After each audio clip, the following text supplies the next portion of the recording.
Astrology studies time through a symbolic lens using planetary cycles. One of the most apparent planetary cycles would be the Earth in relationship to the Sun. So we see sunrise, we see the sun at its highest point in the sky, and we see sunset, right? We move further out and we see the moon.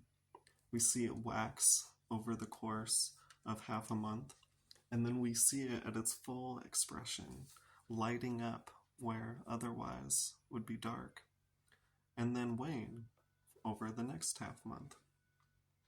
And then, if we really look further out, we'll see the appearance and disappearance of our morning and evening stars, Mercury and Venus, where Mercury seems to move a little bit faster, but they both seem to appear and disappear around the sun, only appearing close to the evening or close to morning.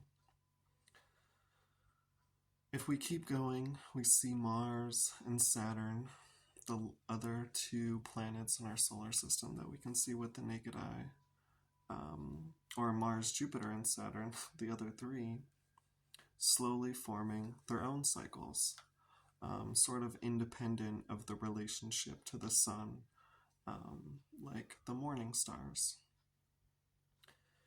Now, if we look further into planetary relationships and cycles, we'll see a lot of correlations and patterns emerge from which we can draw symbolic conclusions. So, for example, we see the beginning of a day, right, where we're just getting into the light part of the day, but the day has just begun. Similarly, people equate this to the equinoxes, and this is flipped based on north or south of the equator. But we could take the relationship to, let's say, the beginning and ending of a day, right? Where one side of day or night is just about to begin, but not yet fully expressed, right? And we see this in the equinoxes, where we're at turning points in the year, where it's either about to be spring or about to be fall, but we're not quite in that portion yet. We're in this sort of equal point, right? We also see other patterns, like the full moon. The full moon happens when it's opposite the sun, and therefore it's fully illuminated from our point of view. Now, when other planets are opposite the sun, they come out right as the sun sets, just like the moon would. And then we see their full illumination as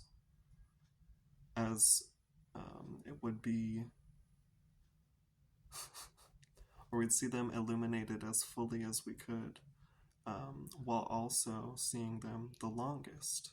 So they would be out for the duration of the night. Side note, this would be during the outer planets, Mars, Jupiter, and Saturn's retrogrades.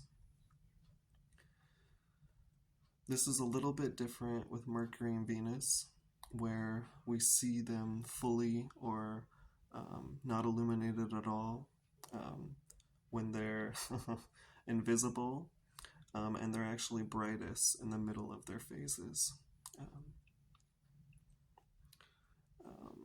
So it's a little bit different.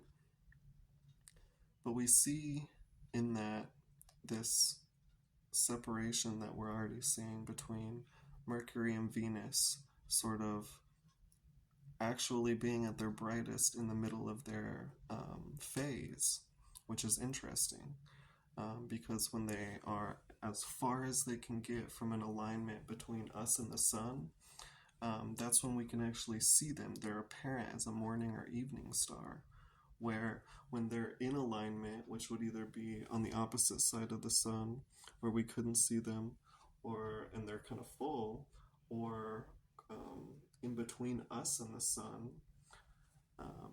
where they would appear new to us. Either way, with the naked eye, we can't see them, right? Until they either move on one side or the other of the sun, completing that planetary conjunction or alignment. So, yeah. So we see interesting patterns emerge, though, with this principle of illumination and phases. We see it played a little bit differently, like I said, with Mercury and Venus, but coming to Mars, Jupiter, and Saturn. Um, this is a basic one-on-one correlation. When they oppose the sun, we see them for the full duration of the night, right? Um, and so, yeah, in a lot of ways, astrology looks at these things through a symbolic lens and sort of derives an essence or an archetypal view of what, say, like sunrise or equinox means, right? So,